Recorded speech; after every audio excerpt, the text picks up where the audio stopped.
Question is, why is it important for people to identify and penetrate the reality of the world in which we live today?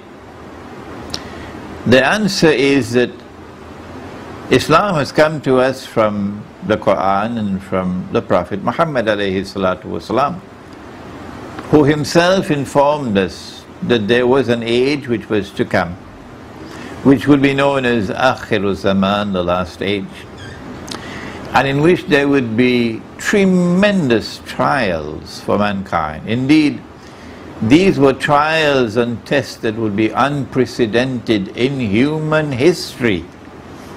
Never in the lifetime of mankind would mankind have ever experienced trials and tests as they would in Akhiru Zaman.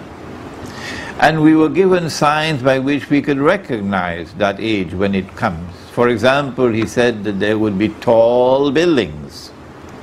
People will be competing with each other in the construction of tall buildings. We are in that age.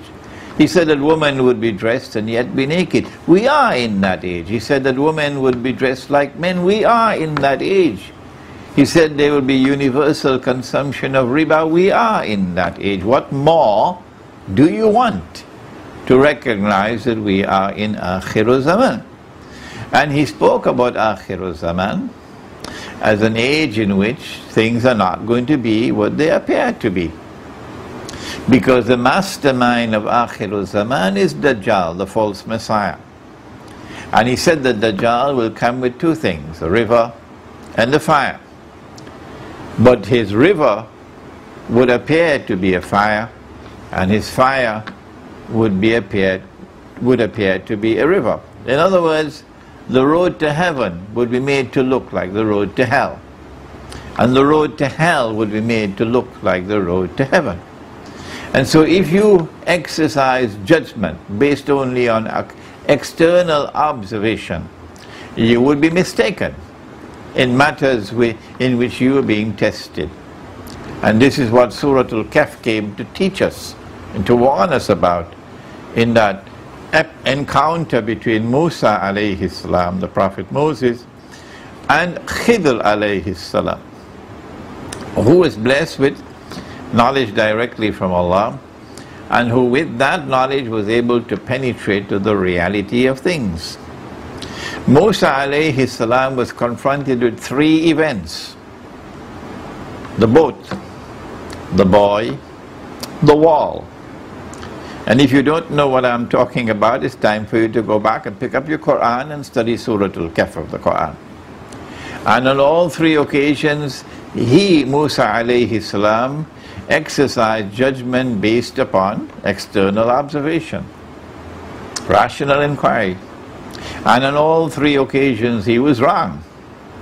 And the reality was something else, and that reality could only be penetrated by the one who had special knowledge, internal knowledge, not just external knowledge.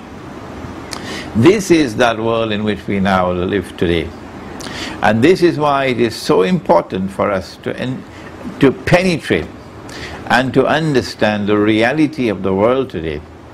Because if we don't, we can be misled by the appearance of the world, and it may look to us like a river, when in fact it's the fire, and we'll be taken into the hellfire. Indeed, most of mankind are going in that direction.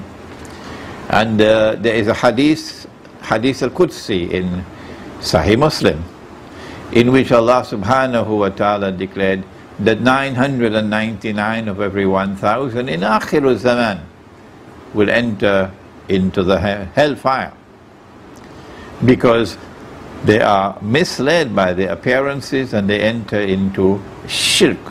Shirk is the only sin that Allah would not forgive. And a loving and a merciful God cannot send 999 to every 1,000 in the hellfire. So it can only be because of shirk, basically, that most of mankind are going to enter into the hellfire. At least we should be able to penetrate the reality and to recognize the shirk today. For example, the shirk in the use of paper money, the shirk in the modern state, which declares that it is sovereign, and in voting in elections, which does validate that claim to sovereignty. All of these shirk surround us today, and if we do not attempt to penetrate the reality of the world today, we are heading